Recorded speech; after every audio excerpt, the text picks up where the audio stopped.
তালতলা ঘাট, তালতলা ঘাটের পরিস্থিতি বা দৃশ্য দেখতে পাচ্ছ। মানে এখানে মানুষজন নামতে হলে কিভাবে এই কাদার মধ্যে নামতে হবে? কাদার মধ্যেই তো নামা ওঠা। তো এই হচ্ছে এখানকার তালতলা ঘাটের পরিস্থিতি।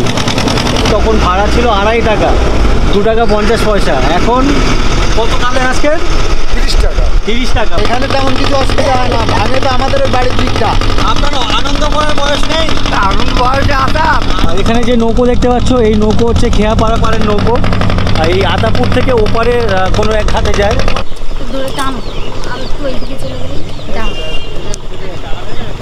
এই টালমাটাল করছে এই যে নৌকো, তার মধ্যে থেকেও কিন্তু বেশ অনেক বড় বড় বোঝা এই নামাতে হচ্ছে। এরকম চুল এগুলো নর্মালি আফ্রিকার কান্ট্রিতে দেখি, বাট এখানে কি করে হলো এখানে আমাদের ওয়েস্ট বেঙ্গলে? এর চুলে যে স্টাইল দেখো পুরো নাইজেরিয়ান বা আফ্রিকানদের মতো। আর এখানে আগে দেখতে পাচ্ছ জেটি ঘাট ছিল বাঁধানো, তো সে জলের তোড়ে বা জলের ঢেউয়ে ভেঙে গেছে, পরে আর বাড়ানো হয়নি।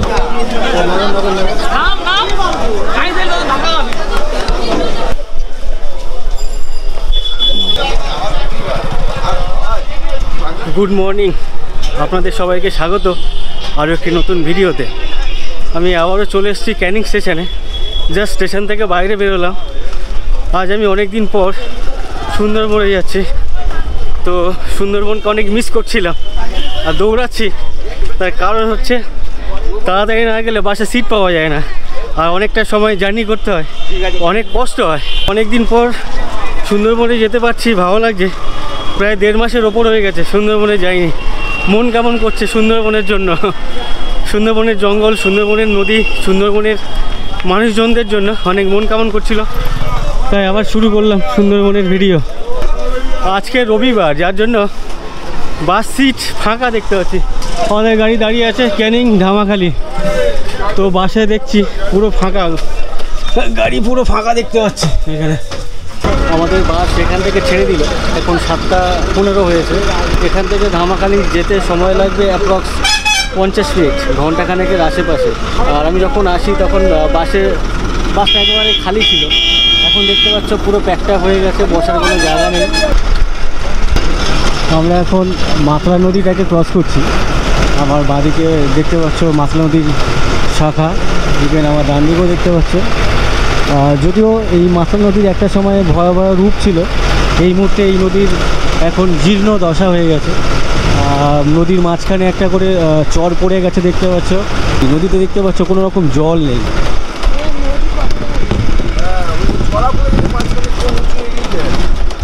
নদীতে তো কোনো জলই নেই। হ্যাঁ, তাই তো দেখছি। আপনি এই নদী কত বছর ধরে দেখছেন? আমি 35 বছর আগে যখন এসেছি তখন এই নদী তো আমরা। কত বছর আগে? 35 বছর আগে। আপনার বাড়ি তো এদিকে? আমার বাড়ি অন্য জায়গায়, আমি যাচ্ছি এক জায়গায়। আমরা যাচ্ছি রামপুরে। কোথায় যাচ্ছেন? সরবেরিয়া, রামপুর। আচ্ছা, কোথা থেকে আসছে? আসছি মগরাহাট থানা, মানে এই ডায়মন্ড হারবার লাইনে যে রাস্তা আসছে। তো আপনি 35 বছর আগে এসেছিলেন, তখন এই নদী কেমন দেখেছিলেন? তখন নদী ফুল নদী, তখন তার মানে ভয় পেত লোকজন? ভয় তো নিশ্চয়ই পেত। আপনার 50-60 বছর আগে থেকে যখন ভাটা পড়ে যেত তখন মানুষ হেঁটে পার হয়ে যেত। আচ্ছা, যখন জোয়ার আসতো তখন এর গতি আলাদা ছিল, তখন ভয়াবহ একটা রূপ ধারণ করতো। আমরা কিছু জীবন যেতাম না। 35 বছর পরে নিজের জ্যাঠামশাই আর বাড়ি থাকে, কিন্তু যাইনি ভয়েতে। আচ্ছা আচ্ছা, ওই পাশের কাকু গল্প করছেন, উনি যখন এদিকে যেতেন আর কি, আজকে যেখানে যাচ্ছেন সরবেরিয়াতে, ক্যানিং থেকে এপারে নদীর এপার থেকে গাড়িতে উঠতেন, তখন ভাড়া ছিল 2.5 টাকা, 2 টাকা 50 পয়সা। এখন কত কালে আজকে? 30 টাকা। 30 টাকা, মানে কত ডবল বাড়লো? 13 ডবলেরও বেশি। হ্যাঁ, 2.5 টাকা দিয়ে আগে যেতেন, এখন দিচ্ছেন 30 টাকা। 13-14 ডবল হয়ে গেছে ভাড়া। যাই হোক, রাস্তাঘাটও অনেক ডেভেলপ করেছে আগের থেকে, অনেক আশেপাশের জায়গা, জমি জায়গাও, ঘর বাড়ি সব কিছুই অনেক উন্নত হয়ে গেছে, ডেভেলপ হয়ে গেছে। আমরা এখন সরবেরিয়া মোড়ে চলে এসেছি। ডান দিকের ধামাখালি, এখান থেকে 8 কিলোমিটার। আর সোজা গেলে ঘটকপুকুর, সায়েন্স সিটি, এদিক দিয়ে যাওয়া যায়। আমরা যে রাস্তা দিয়ে যাচ্ছি টুয়ার্ডস ধামাখালি, রাস্তার দুধারে ডান দিকে ইভেন বাঁ দিকে দুদিকেই দেখতে পাচ্ছ বেশ বিশাল বড় বড় জলাশয়। এগুলো সবই মাছ চাষ করা হয়। নোনা জল আছে, নদীর নোনা জল এই সমস্ত ঘেরিতে ঢোকানো হয়েছে। আর এখানেই বাগদা, চিংড়ি, পার্শে এই ধরনের বিভিন্ন মাছ এই সমস্ত ঘেরিতে চাষ করা হয়। এই বাঁদিকে বা এই ডান দিকে যে সমস্ত গাছ দেখতে পাচ্ছ এগুলোকে বাবলা গাছ বলে। এই ডান দিক বাঁদিক সবই যে জলাশয়গুলো সবই নোনা জলে ভর্তি আছে, যার জন্য এখানে এই বাবলা গাছটাই হয়, অন্যান্য গাছ দেখছি না, নজরে আসছে না। আর এই দাদা আমাদেরকে নিয়ে আসছেন চালিয়ে। বলছি দাদা, আপনি কত বছর ধরে গাড়ি চালাচ্ছেন? 1998 সাল থেকে। মানে প্রায় 26 বছর ধরে উনি গাড়ি চালাচ্ছেন। এই রাস্তার ডান দিকে পরপর অনেকগুলো এরকম বড় বড় চিমনি দেখতে পাচ্ছ, এগুলো সব ইট ভাটার চিমনি আর কি। একদিন এই ভাটাতে যাব কীভাবে ইট বানানো হয় দেখার জন্য। তো এখানে যাই না, ঢুকতে দেয় কিনা। ওখানে বাড়িটা করলাম, তার জল দিই। ও আচ্ছা আচ্ছা।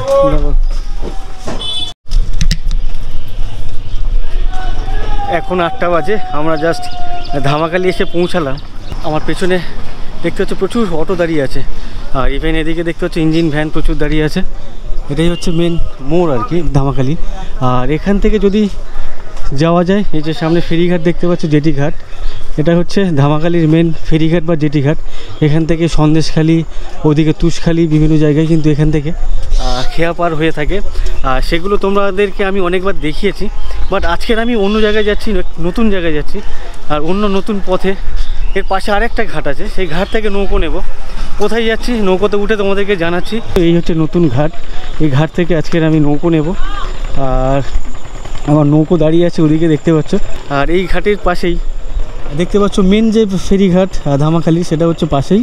আর ঠিক তার পাশেই এরকম একটা ফেরিঘাট এখান থেকে কিন্তু যে সমস্ত ডিস্টেন্সওয়ালা রুট আছে, রুট জার্নি যেগুলো হয় আর কি, এই ঘাট থেকে ছেড়ে যায়। তো এখানে যে নৌকোটি এই মুহূর্তে দাঁড়িয়ে আছে, এ যাবে, এর এক্স্যাক্ট কোথায় যায় আমি জানি না, সেটা যিনি মাঝি আছেন ওনার থেকে জেনে নেব। আর এখানে দেখো, এখানে ভেঙে গেছে না কি বুঝতে পারছি না, এতটা ফাঁক। এটা কি ভেঙে গেছে নাকি? হ্যাঁ, এরকমই ছিল প্রথম থেকেই। ও আচ্ছা, আমি ভেবেছি এটা ভেঙে গেছে, বাট এটা প্রথম থেকেই এমনটাই আর কি। তো যাই হোক, এই ঘাটের এই অবস্থা।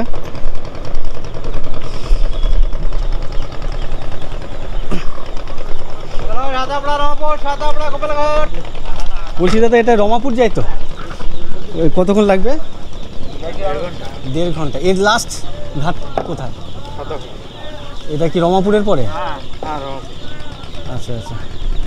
অ্যাকচুয়ালি আজ আমি যাচ্ছি রমাপুর বলে একটি গ্রামে, আর সেই রমাপুরেই কিন্তু এই বোটটি ডিরেক্ট যায় এখান থেকে, এই ধামাখালি ঘাট থেকে আর কি। সরি দাদা, এই রমাপুর আমি চিনতাম না, এর আগে নামও শুনিনি। তো গতকাল আমি এক ভিডিওতে এক কমেন্ট পেলাম, এক ম্যাডাম দিদি, জানি না ওনার বয়স কত, ওনার ডিপিতে কোনো ছবি দেখিনি, ওনার নাম শম্পা দাস। উনি আমাকে বলেছেন যে আমার ভিডিও উনি নিয়মিত দেখেন, আর এটাও বলেছে যদি সুন্দরবনের যে রমাপুর, সেই রমাপুরের ভিডিও বানায় ওনার খুব ভালো লাগবে। তো আমি যেহেতু আজকের হেমনগর বা হিঙ্গলগঞ্জের ওই দিকটাতে যাওয়ার প্ল্যান ছিল, ঠিক আমি ওদিকে যেতে চেয়েছিলাম, আর ওনারও চাহিদা ছিল ওদিকের জায়গা। অ্যাকচুয়ালি রমাপুর কোথায় আমি জানতাম না, আমি নেটে ম্যাপে সার্চ করলাম আর কি, গুগল ম্যাপে। তো সেখানে রমাপুর দেখালো ওই হেমনগর যেতেই আর কি, দুলদুলি হয়ে, তোমরা দেখেছো ভান্ডারখালি, দুলদুলি, ঠিক ওর আশেপাশেই হচ্ছে রমাপুর গ্রাম, যেটা আমি গুগলে খুঁজে পেয়েছি। জানি না এই শম্পা ম্যাডামের চাহিদা অনুযায়ী এই রমাপুর কিনা। ম্যাডাম আপনি দেখছেন, আপনি আমাকে জানাবেন যে আমি ঠিক রমাপুরে এসেছি কিনা। তো যাক, আমার নৌকোর যে টাইম সেটা হচ্ছে 8:30, আর পাশেই একটা দোকান টোকান আছে দেখতে পাচ্ছি, যেখান থেকে কিছু খেয়ে নিই, সকাল থেকে কিছু খাওয়া হয়নি। ও মা, কি আছে এখানে খাওয়া দাওয়ার? ঘুগনি টুগনি সব কিছু আছে নাকি? ঘুগনি টুগনি খেতে ইচ্ছা করছিল সকাল সকাল, ঘুগনি পাচ্ছি না। আছে, ওদিকে যেতে হবে। তোটা কি ঘুগনি টুগনি পাওয়া যায় নাকি এখানে? ঘুগনি পাওয়া যায় না এখানে? বড় বড় দোকানদার। তোমরা কি এখানে দোকানে বসো নাকি? হ্যাঁ। হ্যাঁ, স্কুলে যাও না? হ্যাঁ যাই তো। কোন ক্লাসে পড়ো? 4 পড়ি। তুমি 4 আর তুমি 6-এ? তোমার চুলটা বেশ এরকম চুল, এগুলো নর্মালি আফ্রিকার কান্ট্রিতে দেখি, বাট এখানে কি করে হলো এখানে আমাদের ওয়েস্ট বেঙ্গলে? নাইজেরিয়া। এই নাইজেরিয়া, ওই একই হলো। এর চুলে যে স্টাইল দেখো পুরো নাইজেরিয়ান বা আফ্রিকানদের মতো। মানে ওয়েস্ট বেঙ্গল কোথা থেকে? তুমি কি ওদিক থেকে এসছো নাকি? আসেনি তো? এটা বেশ ভালো লাগছে কিন্তু চুলের স্টাইলটা। বাঙালি আছে তো যাই হোক, ওর চুলটা বেশ ভালো লাগলো। আর এখানে ঘুগনি খাবো, ঘুগনি দোকান, ঘুগনি খেতে গেলে ওদিকে যেতে হবে। তো এখান থেকে একটা কোনো বিস্কিট খেয়ে নিই। পাশে আর একটা নৌকো চলে এসে দেখতে পাচ্ছি, কোথা থেকে এসে যাই না। তো এই রুটের মানে এদিকে রুটের খুব একটা প্যাসেঞ্জার দেখতে পাচ্ছি না, কয়েকজন হাতে গোনা কয়েকজন প্যাসেঞ্জার। ইভেন আমি যে নৌকোতে যাব ওই নৌকোতেও খুব একটা বেশি প্যাসেঞ্জার নেই, কয়েকজন। ভেবেছিলাম ওই ঘুগনি রুটি বা পরোটা এই টাইপের কিছু খাবো, বাট ওগুলো খেতে গেলে আমাকে ওই ঘাটের মেন যে মোড় আর কি, ওই মোড়টাতে যেতে হতো, মানে অটো স্ট্যান্ড বা বাস স্ট্যান্ডের ওদিকটাতে। আর এখন অলরেডি 8:20 হয়ে গেছে, আর 10 মিনিট পরে আমার নৌকো ছেড়ে দেবে। তো সেক্ষেত্রে চাপ হয়ে যাবে, যার জন্য পেছনের দোকান থেকে বিস্কিট কিনলাম। এই বিস্কুট খেয়ে নৌকোতে রওনা দেবো। এই পড়ে যাবে তো।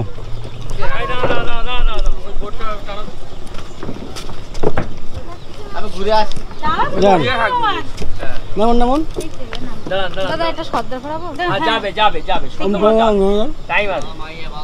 আমি একদম কানাই করে দিই বোর্ডটা, দেখছি নামন দেখি এর থেকে আর কাছেই তো।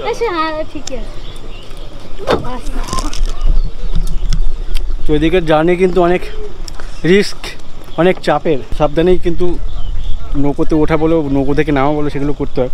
আর আমি যেখানে দাঁড়িয়ে আছি দেখতে পাচ্ছ অনেকটা গ্যাপ, এই নৌকোর পাশে এপারে যে জেটি এপারে যে জেটি, তার মাঝখানে দেখতে পাচ্ছ অনেকটা গ্যাপ। মানে কেউ যদি অন্যদিকে তাকিয়ে তাকিয়ে হাঁটে পাক বলে এখানেই পড়বে। এক দাদাকে দেখো এই টালমাটাল করছে এই যে নৌকো, তার মধ্যে থেকেও কিন্তু বেশ অনেক বড় বড় বোঝা এই নামাতে হচ্ছে। তো এইগুলো বেশ খাটনিকর বা অনেক কষ্টকর কাজ। ওই নৌকো কোথা থেকে এলো কাকু? সর্দারপাড়া। আচ্ছা, ওটা সর্দারপাড়া থেকে এলো। এই সর্দারপাড়ার এদিকে বোট কিন্তু বেশ ঘন ঘন। একটু আগে আমার ডান দিকের বোটটা এলো দেখলে, আবার জাস্ট আবার এই বোটটাও ঢুকলো। বেশ এই বোটে কিন্তু অনেক প্যাসেঞ্জারকে দেখতে পাচ্ছি।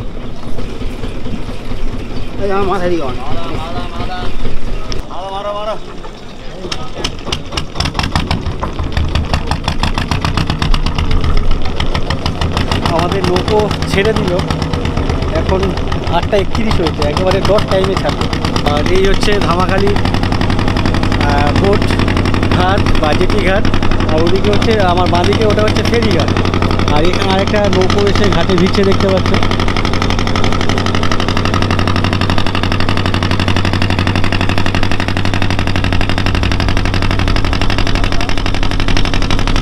ওদিকে একটা নদী, এদিকে একটা ঢুকে গেছে, ইভেন এদিকেও একটা নদী ঢুকে গেছে। আর আমরা যাচ্ছি সামনের এই নদীতে। আর এই হচ্ছে বড় তুষকালি ঘাট।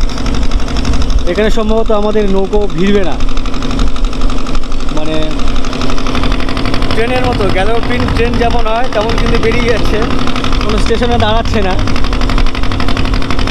ওয়াও,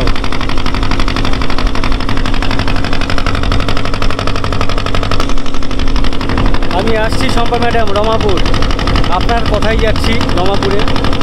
আর অলরেডি চলে এসছি বলা যায়, কেন অনেকটা রাস্তা অতিক্রম করে অলরেডি চলে এসছি। আর এই যে নদী ধরে যাচ্ছি, জানি না এই নদীর নাম কি। এই যে এখন ভাটা চলছে বুঝতে পারছি, তার কারণ হচ্ছে বা পাশে যে পাড় দেখতে পাচ্ছ, পাড় থেকে কিন্তু জলটা অনেকটা নিচে নেমে গেছে। আর পাশে যে কাদা বা এই গ্রাম্য ভাষা এগুলোকে গদ বলে, গদ। আমি শুনেছি যে 1 হাঁটু গদের মধ্যে আমাদেরকে যেতে হবে, এইভাবে বলতে শুনেছি গ্রামের অনেক লোকজনকে। সেই জন্য বললাম এগুলোকে গদ বলে আর কি, কাদাটাকে, বা অনেকে পাঁকও বলে। আর দেখতে পাচ্ছ এদিকে নদীর পাশে যে বাঁধের রাস্তা, কাঠ দিয়ে বা বাঁশ দিয়ে পাইলিং করা, তার পাশে ওপারে মাটি ফেলা, আর তার ওপরেই হচ্ছে ইট বিছানোর রাস্তা। বুঝতে পারছি এই রাস্তা ঢালাই না, ইট বিছানোর রাস্তা। বাহ, দেখতে বেশ ভালো লাগছে। কিন্তু ওপর দিয়ে মানুষজন যাচ্ছে, নিচ দিয়ে আমরা যাচ্ছি, ওইদিকে বাইকও চলছে এই রাস্তায়। কয়েকজন সহযাত্রী আছেন, এক কাকু আছে, এদিকে একজন 2 দাদা আছে। তো এনারা বাড়ি ফিরছেন এখন। কোথায় গিয়েছিলেন বললেন? ধামাখালি। কি করতে গিয়েছিলেন? মাছ বিক্রি করতে। আপনাদের ফিশারি আছে? ফিশারি আছে। কত বিঘে বললেন? 4 বিঘে মতো। তো মোটামুটি মোটামুটি মাছ কি রেগুলার ধরে? না না, এই গণমাতে গনে গনে এই এখন অমাবস্যা পূর্ণিমার গন যাচ্ছে না, এই হ্যাঁ। গনে কিছু মাছ ধরা হবে, আবার মরানি পড়ে গেলে আর হবে না।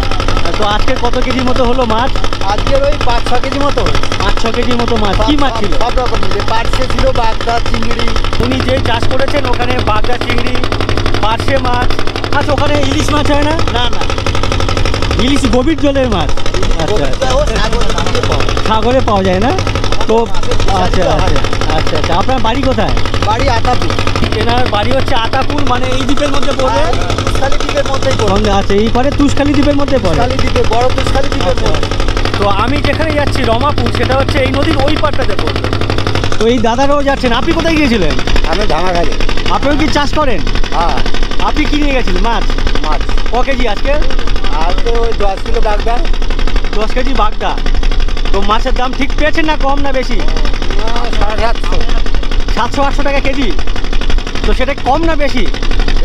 বেশি। ও আচ্ছা, তার মানে এখন মাছের দামটা ভালো যাচ্ছে। আর এখানে সম্ভবত বাঁধ ভেঙে গেছিলো নাকি এই জায়গাটা? এই জায়গাটা দেখো, বাঁধ ভেঙে গেছিলো, নতুন করে রিপেয়ারিংয়ের কাজ হচ্ছে। আচ্ছা, এটা রিপেয়ারের কাজ হচ্ছে। তো এইখানকার এখন যেমন শান্ত আছে নদী তেমন মনে হচ্ছে না। যখন জোয়ার হয় বা বর্ষার সময় অনেক ভয়ানক রূপ হয় না? এগুলো তো ভাঙে না, এগুলো ভাঙে না, এখানে তেমন কিছু অসুবিধা হয় না। ভাঙে তো আমাদের ওই বাড়ির দিকটা, আতাপুরের দিকে। ওই দিকেই তো ভেঙে ভেঙে সব ভিতরে ঢুকে যাচ্ছে। পরস্পর ঘর বাড়ি আমাদের অনেক চলে গেল, অনেক জায়গা চলে গেল। আচ্ছা আচ্ছা। তো এই কাকুর বক্তব্য হচ্ছে এদিকে তেমন একটা ভাঙে না। ওনার বাড়ি যেখানে আতাপুর, সেখানে বলছে নদী বাঁধ ভাঙতে ভাঙতে ওনাদের গ্রামের যে জমি ঘর বাড়ি সব নদীতে তলিয়ে যাচ্ছে। হ্যাঁ, আপনি গেলেই দেখতে পাবেন, পাশাপাশি যাচ্ছেন তো এরকম কোল থেকে দেখা যাবে। আচ্ছা আচ্ছা। তো ওনার সাথে কথা বলতে বলতে সাইডে দেখতে পাচ্ছি বেশ অনেকজনকে দেখতে পাচ্ছি ওই যে খেবলা জাল দিয়ে মাছ ধরছে। ওখানে এক ভাইকে দেখতে পাচ্ছি, পেছনে দেখেছিলাম। ইভেন এখানেও আরও 2 ভাইকে দেখতে পাচ্ছি, সব অল্প বয়সী সব। এরা কিন্তু বেশ কোমরের মধ্যে একটা ব্যাগ নিয়েছে আর হাতে খেবলা জাল নিয়ে নদীর পাশে দেখতে পাচ্ছ। এই নদীর পাশে বাড়ি ঘর বাড়ি হওয়াতে আর একটা সুবিধা আছে, যে ছোটো বড় রেগুলার কিছু না কিছু মাছ ধরে খাওয়া যায়। হ্যাঁ যায়। আপনারা মাছ কিনে খান নাকি? আমরা মিষ্টি মাছ কিনে খাই, নোনা মাছ চাষ করি তো, নোনা মাছ আচ্ছা। খাই কম, ওই মিষ্টি মাছ কিনে আনি। আমাদের একটা বাজার আছে, ওই বাজার থেকে। মানে খুব কম কেনেন? হ্যাঁ, নিজেদের ফিশারিতে মাছ ধরেন আর খান। আর কখনো কখনো মিষ্টি মাছ খেতে ইচ্ছা করলে তখন বাজার থেকে কিনে আনতে হয়। এই ডান দিকের যে সমস্ত বাঁধ দেখতে দেখতে যাচ্ছি, বাঁধের অবস্থা একেবারে করুণ দশা, যখন তখন ভেঙে যেতে পারে। আচ্ছা, এগুলো তো যদি ঢালাই করে দেয় তাহলে তো অনেক দিন থেকে। হ্যাঁ, ঢালাই করে না কেন এরা? করে না কেন কি করে বলবো, এই তো সরকারি ব্যবস্থা। সরকার যদি না করে তার জন্য তার জনসাধারণ বা গ্রামের লোক কি করবে, তার কিছু করে না। ওই পর্যন্ত এগুলো সব কিছু মাটি, এই দেখতে সব জায়গায় দেখছি বাঁধ কোথাও ভেঙে গেছে, কোথাও মানে প্রায় ভাঙা ভাঙা অবস্থা। এগুলো যদি একেবারে একটু বেশি পয়সা খরচা করে কংক্রিটের করে দেয় তাহলে কিন্তু বেশ অনেকটা বছর ধরে। ওই পারটা কিন্তু সব স্ল্যাব দেওয়া, ওই পার, এই পারে না? আর ও পারে সব স্ল্যাব। তো আমরা এখন দেখতে পাচ্ছ যে নদীতে এসছি, মনে হচ্ছে সামনে নদীটা অনেক চওড়া হয়ে গেল। আরো চওড়া হয়ে যাবে, আরো চওড়া? সামনে যত যাবে আরো চওড়া। তো কাকু বলছেন যে আরও সামনে যত যাব আরও চওড়া। এদিকে দেখো সামনে ধু ধু করছে, কিছু দেখা যাচ্ছে না। বুঝছেন, এই দিকে একটা চলে গেছে। ও এদিকে একটা নদী গেছে না? ও আচ্ছা আচ্ছা, আমরা এলাম এদিক দিয়ে, ওদিকে একটা নদী দেখতে পাচ্ছ, আর আমরা যাচ্ছি এখন এদিকে। কথা বলি আপনার সাথে, অসুবিধা আছে? কোথায় যাচ্ছেন? জোরগঞ্জে আছি, জোরগঞ্জে। যোগেশগঞ্জ? হ্যাঁ। আচ্ছা আচ্ছা, উনি যাচ্ছেন যোগেশগঞ্জ, মানে হেমনগরের আগে একটা বড় সড়ো একটা বড় বাজার বা মোড় আছে যোগেশগঞ্জ। উনি যাচ্ছেন ওখানে যোগেশগঞ্জে। আপনার বাড়ি ওটা? শ্বশুর বাড়ি। শ্বশুর বাড়ি? আপনার বাড়ি কোথায়? আমার বাড়ি ধূপখালি। ওনার বাড়ি হচ্ছে ধূপখালি বলে একটি জায়গা, যেটি ধামাখালির আশেপাশে। উনি যাচ্ছেন শ্বশুর বাড়িতে যোগেশগঞ্জ। তো এমনি কোনো অনুষ্ঠান নেই? অনুষ্ঠান, বিয়ে বাড়িতে। আচ্ছা, বিয়ে বাড়ি অনুষ্ঠানে যাচ্ছেন? হ্যাঁ। একা যাচ্ছেন? আগে চলে গেছে, ফ্যামিলি চলে গেছে আগে? হ্যাঁ। কদিন থাকবেন? কালকে চলে আসবো। আচ্ছা, কালকে চলে আসবেন? আচ্ছা, তো ঠিক আছে, যান, মজা করুন, বিয়েতে আনন্দ করুন। আনন্দ হচ্ছে তো, আমি আর কি আনন্দ আনন্দ হচ্ছে? কেন আপনার আনন্দ করার বয়স নেই?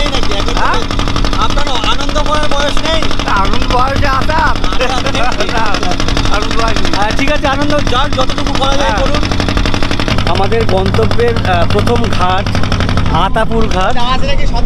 এখানে দেখতে পাচ্ছ বাঁধানো ঘাট না আর কি, যদিও আগে বাঁধানো ঘাট ছিল, ওখানে ভেঙে টেঙে একাকার। এখানে একটা টেম্পোরারি ঘাট বানানো হয়েছে। আর এটা কি খেয়া ঘাট? এটা খেয়া কোথায় যায়? ওপারে। আর এখানে যে নৌকো দেখতে পাচ্ছ, এই নৌকো হচ্ছে খেয়া পাড়াপাড়ের নৌকো। আর এই আতাপুর থেকে ওপারে কোনো এক ঘাটে যায়, ওই ওপারের কী ঘাট সেটা আমার জানা নেই। এই হচ্ছে আতাপুরের ঘাট। এখান থেকে আমাদের কোনো প্যাসেঞ্জার এই নৌকোতে উঠলো না। আর এখানে আগে দেখতে পাচ্ছ জেটি ঘাট ছিল বাঁধানো, তো সে জলের তোড়ে বা জলের ঢেউয়ে ভেঙে গেছে, পরে আর বানানো হয়নি, পরে ওরকমই একটা টেম্পোরারি বানিয়েছে। তো যেটা বলছিলাম, এদিকের যে পাড়গুলো, নদী বাঁধ অবস্থা খুবই খারাপ। যাচ্ছেন না এলেন? আচ্ছা, এখানেই পাতবেন? আচ্ছা, এই পাশে যে জেলে নৌকো দেখতে পাচ্ছ, এনারাই হচ্ছে এই পাশেই, মানে এই নদীতেই জাল পাতবেন, যার জন্য ওনারা এখন বেরোচ্ছেন। এখানে সবই ভাঙার চিহ্ন দেখো, সবই ভাঙতে ভাঙতে চলে যাচ্ছে মনে হচ্ছে দেখে। এখানে ঘর বাড়ি ছিল, সেটা ভেঙে চলে গেছে, ওপারে বাঁধ হয়ে গেছে। এখানে একটা তাল গাছ দেখতে পাচ্ছি। আচ্ছা বলছি, এখানে কি রাস্তা ছিল নাকি? এই তাল গাছ এইটা রাস্তা ছিল, এখানে রাস্তা ছিল। যেটা বলছিলাম আমি, যেটা ধারণা করলাম, এই যে রাস্তা দেখতে পাচ্ছ, এখানে তাল গাছের একটা গুড়ি, এখানে খেজুর গাছের গুড়ি, তো এটা একটা রাস্তা ছিল, মানে ওই যে বাঁধ রাস্তা যেটা, তো এটা ভেঙে গেছে, পরে ওই বাঁধটা পেছনে করেছে। না, ওটা হচ্ছে ওই রাস্তা। ওটা আলাদা রাস্তা ছিল, এটা আলাদা রাস্তা ছিল, এটা ভেঙে যাওয়াতে এখন ওটাই ইয়ে হচ্ছে। আচ্ছা আচ্ছা, এটা ভেঙে যাওয়ার পরে এখন ওটাই ব্যবহার করে। এটা ভাবো, ভাগ হয়ে চলে যাচ্ছে। আচ্ছা, তো ভাবো এখানকার সেই, এটা কত বছর আগে ভেঙেছে? এটা আমফানে ভেঙেছে, মানে 7-8 বছর এরকম। তো এই যে বাঁধ আমফানের সময় ভেঙেছে, তারপরে এটাকে রিপেয়ার মেরামতি হয়নি। পেছনে যেহেতু একটা রাস্তা ছিল, ওটাই এখন বাঁধের কাজ করছে। তো এখানকার রাস্তাঘাট দেখো, সবই ভগ্ন দশা অবস্থা। আমার ডান দিকে বাঁধের রাস্তা দেখতে পাচ্ছ, মানে সবে সম্ভবত পাইলিং করা হয়েছে। কিছুদিন আগে নূতন করা হয়েছে, কিছুদিন আগে নূতন হয়েছে এইগুলো। তারপরেও তো ওইখানে ভেঙে গেছে দেখলাম। হ্যাঁ, আবার নূতন করে হচ্ছে অনেক জায়গাতে। আচ্ছা, ওই আচ্ছা। সামনে দেখবেন, একটু আগে গিয়ে দেখবেন নূতন আবার হচ্ছে। কিছুদিন আগে শুরু করেছে, তারপরে আমি পেছনে দেখলাম মানে কাত হয়ে গেছে, মানে আর একটা জল ধাক্কা মারলে ওটা ভেঙে চলে যাবে। তো এই কাকুর সাথে কথা বলছিলাম, কাকুর বাড়ি চলে এসছে। এই ঘাটের নাম তালতলা ঘাট। হ্যাঁ। তো এখানে তো কোনো ঘাট নেই তো? ওই ভেঙে যাচ্ছে, তো থাকবে কি? আচ্ছা, এখানে ঘাট ছিল আগে? হ্যাঁ, এখানে আগে যাই না কোন সালে ছিল, কত বছর আগে ছিল? এখান থেকে 20 বছর আগে ভালো ঘাট ছিল। আচ্ছা, 20 বছর আগে ঘাট ছিল। এখন এই মাল তোলার জন্য যারা মাল তোলাফেলা করে, তারা ওই জেটি তৈরি করে রেখেছে, লাগিয়ে দেয়, দিয়ে তারা মাল তোলে। ও আচ্ছা আচ্ছা, এইসব মাল এই ঘাটে ওঠে। আচ্ছা, এই সামনে যে ঘাট দেখতে পাচ্ছ, এই ঘাটটার নাম হচ্ছে তালতলা ঘাট। আর এই ঘাট, এই কাকু বলছেন 20 বছর আগে এখানে পাকাপোক্ত জেটি ঘাট ছিল, বাট আজকের এখানে কোনো জেটি ঘাট নেই। এইভাবে মাটির মধ্যে, কাদার মধ্যে এইভাবে এনাদেরকে নামতে হবে। এই যেখানে দাঁড়িয়ে আছে, এখান থেকে এটা ঢালাই রাস্তায় দেখা যাচ্ছে, মাথাটা দেখতে পাচ্ছেন? আচ্ছা, হ্যাঁ। ঢালাই রাস্তায় সোজা, মানে আগে এই পর্যন্ত ছিল? হ্যাঁ, আরো নিচে ছিল, অনেক দূরে ছিল। এই তো আচ্ছা চলে আচ্ছা, এই রাস্তা বা এই বাঁধ আরো পেছনে ছিল, হ্যাঁ, মানে নদী গর্ভে সব তলিয়ে গেছে। এই হচ্ছে তালতলা ঘাট। তালতলা ঘাটের পরিস্থিতি বা দৃশ্য দেখতে পাচ্ছ, মানে এখানে মানুষজন নামতে হলে কিভাবে এই কাদার মধ্যে নামতে হতো? কাদার মধ্যেই তো নামা ওঠা। এই অবস্থা দেখো এখানকার।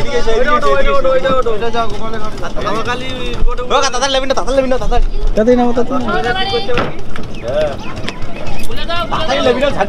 তো এই তালতলা ঘাটের পরিস্থিতি। আর এখানে দেখতে পাচ্ছ বেশ অনেক বস্তাতে কিছু মালটাল আছে। তো এখানকার বিভিন্ন ব্যবসায়ী যারা মালটাল নৌকো থেকে নামান বা নৌকোতে ওঠান, তারা এখানে একটা ঘাট বানিয়ে রেখেছে দেখতে পাচ্ছ, বাঁশ দিয়ে, ওই সিঁড়ি টাইপের বা মই টাইপের। তো ওই মই ওই পাড়ে লাগিয়ে দেয়, তার সাথে নৌকোতে লাগিয়ে দেয়, তারপরে কিন্তু ওঠা নামানো করে। তো এই হচ্ছে এখানকার তালতলা ঘাটের পরিস্থিতি। তো এই হচ্ছে তালতলা ঘাটের পরিস্থিতি দেখতে পাচ্ছ, সব জায়গায় ভগ্ন দশা। আমি বুঝতে পারি না সরকারটা কী করে। এর আগে সিপিএম সরকার ছিল, এখন তৃণমূল সরকার আছে। বছর পর বছর এই সমস্ত বাঁধ মেরামতির জন্য কত কত টাকা বরাদ্দ করা হয়, সেই টাকাগুলো দিয়ে এই টেম্পোরারি করা হয়, আবার পরের বছর বন্যাতে ভাঙা হয়। তো এইসব না করে যদি পাকাপোক্তভাবে একবারে মানে কংক্রিটের যদি বাঁধ বা পার করে দেয়, সেক্ষেত্রে কিন্তু অ্যাটলিস্ট 15-20 বছর নিশ্চিন্তে থাকা যায়। আমাদের নৌকো মাছ জমিতে বন্ধ হয়ে গেছে। তো যেটা বলছিলাম, তো এই প্রত্যেক বছর এই জোড়াতাপ্পি মেরে কাজ করবে, এখান থেকে ইনকাম হবে, এই ধান্দাই আর কি পাকাপোক্তভাবে করে না। তো এটা খুবই দুর্ভাগ্যজনক। এই ধরনের চিন্তাভাবনা করে চলা আমাদের রাজনীতিবিদদের প্রতি একটা কী বলবো, মানে এর থেকে বেশি কিছু বলা যায় না, বলতে পারি না। আমাদের মতো যারা সাধারণ মানুষ, তাদেরকে শুধু আফসোস করে যেতে হয়, এছাড়া আর কিছু করণীয় থাকে না। এই দেখো এখানে মাটি সবে মনে হয় মাটি টাটি ফেলেছে এখানে। তো যতই মাটি ফেলো, এই মাটি ফেলতে তো প্রচুর টাকা খরচা হয়। আবার মানে বড় জোয়ার হবে, আবার কখনো বান টান আসবে, আবার ভেঙে চলে যাবে। একবারে পাকাপোক্ত করে দিলে অনেক বছর চলে যায়। কিন্তু এই যে 10 টাকার মাটি কেটে 20 টাকার বিল হবে, এতেই ইনকাম। কী অবস্থা দেখো এখানকার। বলছি দাদা, কী মাছ পড়ছে এখানে? চিংড়ি মাছ। তো এই সমস্ত জালে চিংড়ি মাছ ধরা পড়ছে। অনেককে দেখলাম এই নদীতে জাল ফেলতে, এই খ্যাবলা জাল। রমাপুর ঘাটের অবস্থা ঠিক এমনই, ভেঙে টেঙে একাকার। আর ওয়েলকাম টু রমাপুর। বাঁধের রাস্তা থেকে নিচে নামতে হচ্ছে, এইভাবে সিঁড়ি টাইপের করা আছে। বাড়ির যে চালা, ইভেন এটা রান্নাঘর না গোয়াল, রান্নাঘরের যে চালা দেখতে পাচ্ছ, ধুতুল গাছ লাগিয়েছে। ওয়াও, অসাধারণ জায়গায়। ফোন নিয়ে কোথায় যাচ্ছ তুমি? স্কুলে যাও? হ্যাঁ, আধা ঘন্টা করে হাঁটতে হয় স্কুলে? জল আসে বলে সেই জল যাতে এখান থেকে বেরিয়ে যেতে পারে, দেখতে পাচ্ছ যেখানে নালা টাইপের করে দিয়েছে ঘরের ভেতরে। এই ঘরে এইভাবে 22 বছর ধরে ছিলেন? 22-23 বছর আমরা ছিলাম। আপনি এত শিওর হলেন কিভাবে আপনি ঘর টাকা পাবেন? সেটা বটে।